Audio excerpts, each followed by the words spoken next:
Hello students, welcome back to ডব্লিউবিজিএসসি।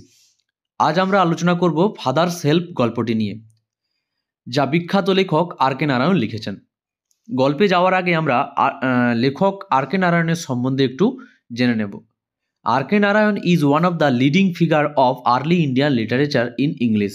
R K Narayan ছিলেন একজন অন্যতম ভারতীয় লেখক ইংরেজি সাহিত্যের প্রথম দিকের। His notable work include Malgudi days and the guide. তার বিখ্যাত কাজগুলির মধ্যে রয়েছে মালগুডি ডেজ এবং the guide. He was awarded the Sahitya Akademi award in 1958 for the guide.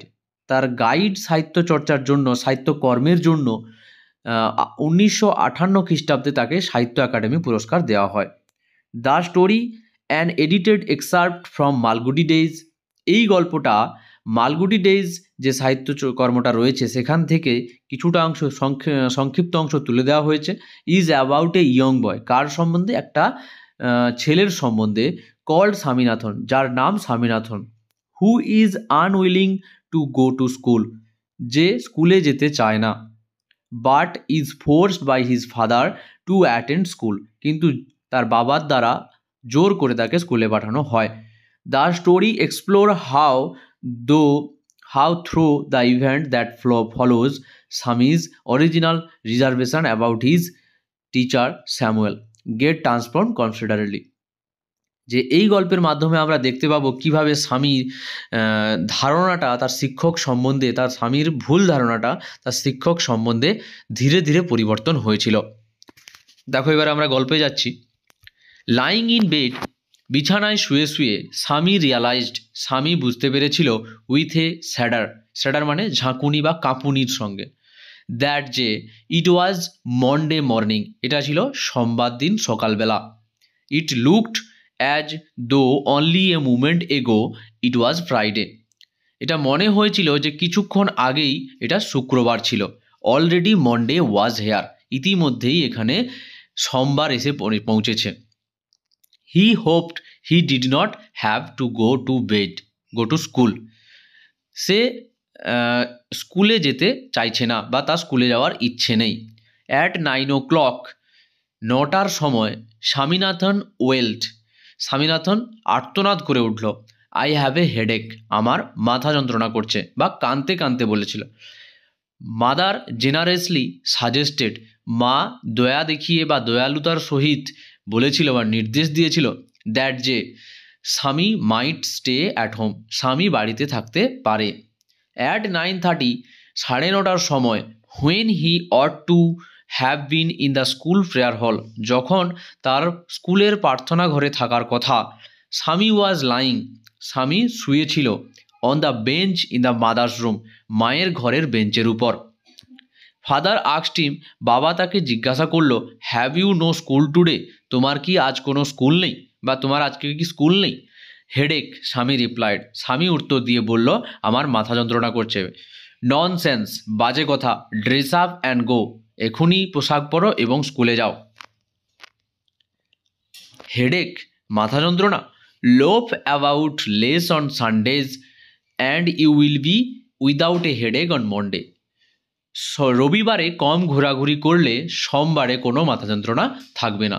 Loaf মানে কি? লোফ মানে হচ্ছে ঘোরাঘুরি করা, ওয়ান্ডারিং। লোভ অ্যাবাউট লেস মানে কম ঘোরাঘুরি করতে বলছে। অন সানডে, রবিবার দিন। And you will be without a headache on Monday, তাহলে সোমবার দিন কোনো মাথা যন্ত্রণা থাকবে না, মাথা ব্যথা থাকবে না। পরে দেখো, স্বামী জানতো how strict his father could be, তার বাবা কতটা কঠোর হতে পারতেন। So he change his tactics, সুতরাং সে তার পন্থাটা বা সে তার কৌশলটা পরিবর্তন করলো। I can't go so late to the class, আমি এত দেরি করে ক্লাসে যেতে পারবো না। এরপরেও কি বলেছে দেখো, ইউ উইল হ্যাভ টু, তোমাকে যেতেই হবে। It is your own fault, এটা তোমার নিজের ভুল। What will the teacher think if I go so late, শিক্ষক মহাশয় কী ভাববেন যদি আমি এত দেরি করে স্কুলে যাই। টেল হিম, তাকে বলো, ইউ হ্যাড এ হেডেক, তোমার মাথা যন্ত্রণা করছিল। অ্যান্ড সো আর লেট, তাই তুমি দেরি করে এসেছো। He will scold me if I say so, তিনি আমাকে বকবেন যদি আমি এটা করি বা এটা বলি। উইল হি, তিনি কি তাই করবেন? লেট আস সি, চলো দেখি। হোয়াট ইজ হিজ নেম, তার নাম কি? Samuel, Samuel. Does he always scold the student, তিনি কি সবসময় ছাত্রছাত্রীদেরকে বকাবকি করেন বা তিরস্কার করেন? He is a very angry man, তিনি খুবই রাগী মানুষ। He is specially angry with the boys, তিনি সেই সব ছেলেদের উপর বিশেষ করে রেগে যান হু কেম ইন লেট, যারা দেরি করে আসে। I would not like to go late to Samuel's class, আমি স্যামুয়েল স্যারের ক্লাসে দেরি করে যেতে চাই না। If he is so angry, যদি সে এত রাগী বা তিনি এত রাগী, why not tell your headmaster about it, তাহলে তুমি কেন তোমার প্রধান শিক্ষক মহাশয়কে এটা বলো না, বা তোমরা কেন প্রধান শিক্ষক মহাশয়কে তার সম্বন্ধে বা তার ব্যাপারে অভিযোগ করো না। দেশে লোকেরা বলে দ্যাট যে even the headmaster is afraid of him, এমনকি হেডমাস্টারও বা প্রধান শিক্ষক মহাশয়ও স্যামুয়েল স্যারকে ভয় পায়। এবার দেখো এখানে দুটো ওয়ার্ড নেটস দেওয়া রয়েছে। স্যাডার, স্যাডার কথার অর্থ হচ্ছে shaking body cause by fear, ভয়ে কাঁপুনি, ঠিক আছে। আর লোফ, লোফ আমি বললাম যেটা, যে move around in an idle manner, ভবঘুরের মতন ঘোরা, যাকে ওয়ান্ডারিং বলা হয়, ওয়ান্ডারিং বলা হয়, ঠিক আছে। তো ইউনিট 2টা আমরা এর পরের ভিডিওতে দেবো। আশা করি এটা তোমরা বুঝতে পেরেছো, এবং এই ভিডিওটা ভালো লেগে থাকলে লাইক শেয়ার কমেন্ট করে দিও, এবং আমাদের চ্যানেলটাকে সাবস্ক্রাইব করে দিও। Thank you.